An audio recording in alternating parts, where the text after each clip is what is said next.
మాత బ్రహ్మెట్ట రాసిండే నీ రాత ఘనత నీ భవిత ఎవరికి తెలియదే నీ చరిత ఏమాని రాయాలి గోడు నేనేమాని రాయాలి గోడు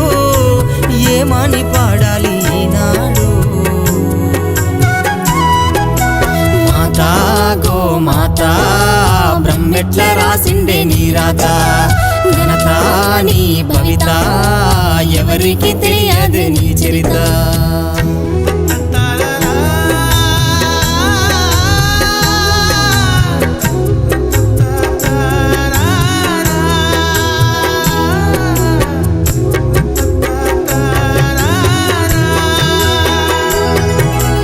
మనిషి పుట్టుక నుండి మానవ జాతికి చెప్పలేని మేలు చేస్తీవో పుడమిలో